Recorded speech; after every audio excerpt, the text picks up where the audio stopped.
Okay, so this billboard right here costs $8,000 a month. How did it get here?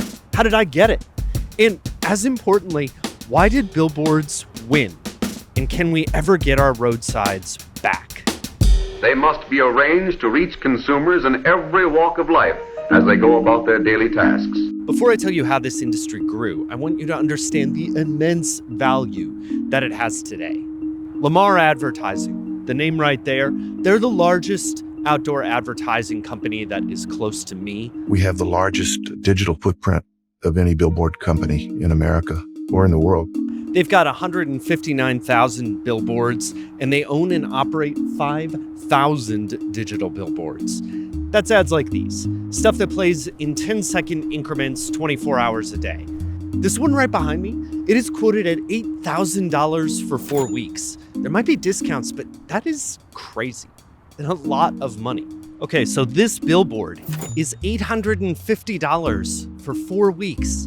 This one right here, just this, it's on the side of a sub-highway. I mean, this is just embarrassing for a billboard, honestly. This is a classic attorney billboard, and I want you to guess how much it costs. $5,000 for 4 weeks.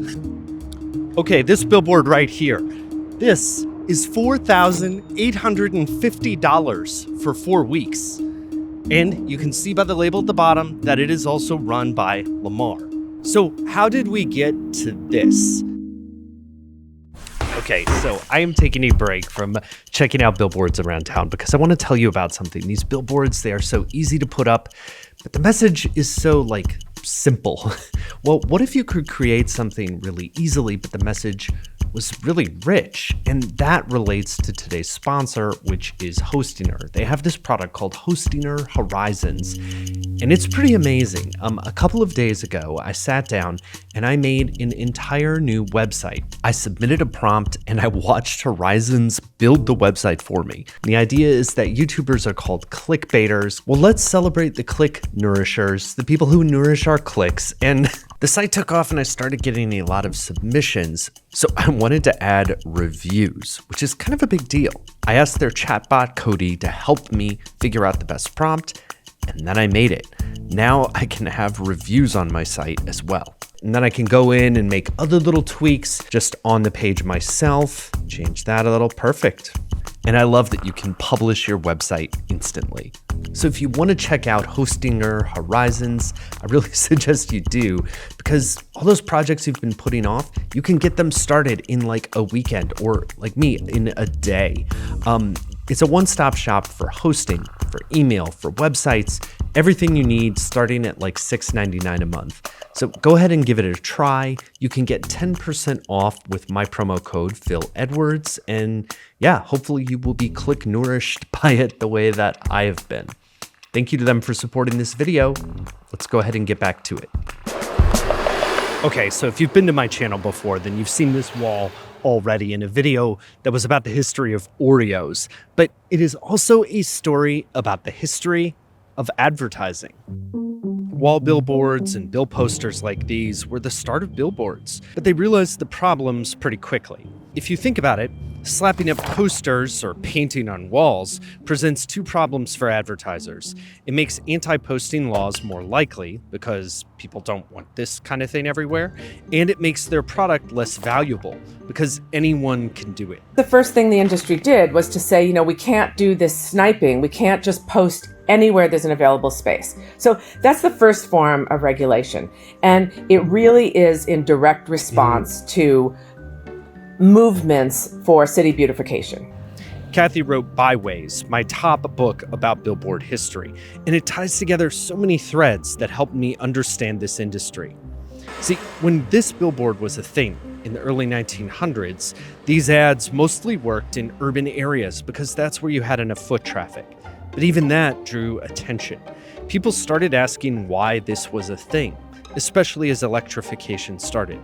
What's behind the bright lights of the sky sign? What kind of chaos is kind of getting straightened out of it in order to increase scale and predictability and avoid regulation? The formalization is really to say we are going to buy or lease the space where we put our advertisements so that no one can say that we are impinging upon private property. The arguments that persist are that you're projecting into public space and your value is because you're by a roadside that's been funded by tax dollars. Little billboard companies consolidated, and big billboard companies formed an association. The Out-of-Home Advertising Association was founded in 1891 as a bill posters association. Some of what they did was practical, like in this catalog of glues and frames, but it was also about norms. It became the Outdoor Advertising Association. There's a mayor's commission because for the first time, they're really trying to plan the city. In that iteration, what they're looking at are these, sky-high hoardings with billboards on them. And so they see that as a blight. That's the moment when advertisers say, well, now we're going to erect those hoardings or those wooden signs and make them more presentable. So they're not sky-high in the middle of Manhattan where we're being targeted. Soon, streetcars created the suburbs. The dotted lines in this 1910 map of Chicago are streetcar lines. Cars followed and new highways and ads changed. Now it didn't have to be about busy urban streets. True, they are talking about the byways, B-U-Y, that the highways are the byways, right? That the highways are intended for consumption. Imagine this is a diagram of the city center. This strip of land is not super desirable, so you develop it any way you can. Billboards make worthless property pretty valuable for the advertiser and for a city looking to get tax money. Now the only obstacle the industry had was to make itself bigger.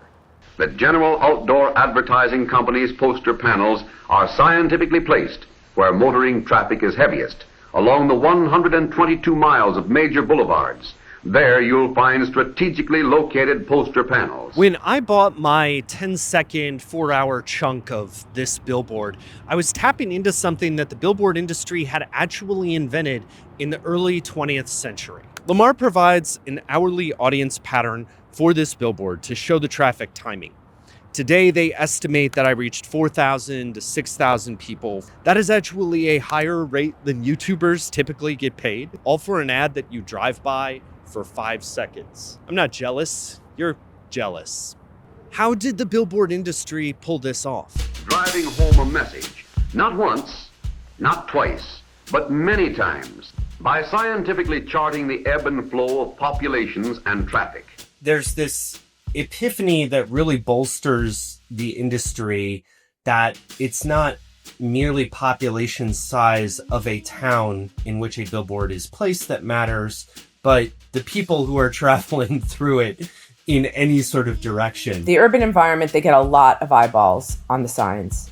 If you think about, for instance, The Great Gatsby, when Jay is leaving the city, he encounters the billboard by the dump, which is Queens, where I grew up. But it's really what I think the advertising industry is seeing, that there's this hope in that ex-urban development, and that the hope is that, we can click on a traffic counter if we're standing at a corner, and we can count the number of cars go by. But we also know that if it is a byway and it is the only road, that we are going to accumulate the numbers of people, and that people are going to be moving out here. I think if you look at outdoor advertising magazines from the 1930s, you can see the exact same arguments you hear today.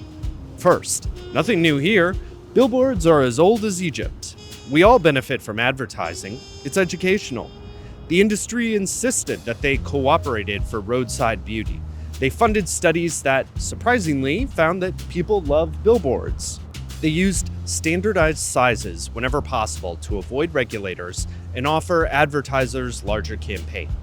But billboard blight, despite the claims of self-regulation, became a real thing. The nation's highways were covered with billboards and junkyards. So did Americans ever try to fight back? And did it work? A new and substantial effort must be made to landscape highways. The other thing that makes this billboard special is that it is next to a federal highway. That means it is a federally regulated billboard In 1958, Congress gave states some extra money for highways if they agreed not to build billboards. Lady Bird Johnson had a passion for highway beautification. And at last, it's achieved. And so things do get done. Lyndon Johnson was president. We sure want to make these places attractive to drive on because we'll make more automobiles, sell more. The federal government would use its funding leverage to regulate billboards. Effective billboard and junkyard controls that will reduce the maze of commercial eyesores that blight our roadsides. When the Highway Beautification Act is passed, it's passed with so many different elements to it that it ultimately has no teeth. We must make a massive effort to save the countryside. It was possible to create rules within 660 feet of a federal highway, but zoning allowed a lot, and areas that weren't by federal highways weren't affected. Many billboards were grandfathered in, so if they were irregular or already up, they could stay up. The Beautification Act did add rest stops and curb junkyards. But billboards, not so much. And so, in essence, what it promoted was higher and bigger and more permanent-seeming billboards. It's a form of consolidation. That part is for real. It consolidates the outdoor advertising industry because the only people who are going to be able to do it are those who are involved in the largest of companies. So my billboard is a digital billboard. It's a decentralized surface that just happens to be on a road. And as time progresses, there are more and more surfaces that are getting advertisements on them. I think that outdoor advertising is its own special bucket because we, as viewers, we get nothing. I guess we get the indirect benefits of tax revenue from properties that are worth more, but that's it. It feels like a weak argument. Is that enough to have to see this? Some states have banned billboards, but they are mainly the beautiful states: Alaska, Vermont, Hawaii, Maine. But why should only some states be beautiful? Today, online marketplaces, like the ones where I bought this billboard, show an ever-expanding array of surfaces for ads: gas stations, pharmacies, groceries. But we don't have to be complacent. History shows that we can regulate these surfaces if we choose to do so. Okay, let's do this. I tried to buy a different billboard. It was rejected because it wasn't an ad.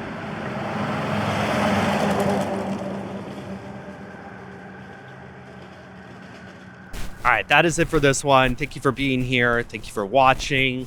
I want to give a couple of shout outs. First, Sam Reed over at Studio Review. He has a really fun channel, and he did a video where he bought billboards too. I found this after I'd already gotten this one going, but I think you'll like his channel if you want to check that out. I also want to give a shout out to Zachary Crockett at the Economics of Everyday Things. Another total coincidence, but he put out a billboard episode maybe a couple weeks ago.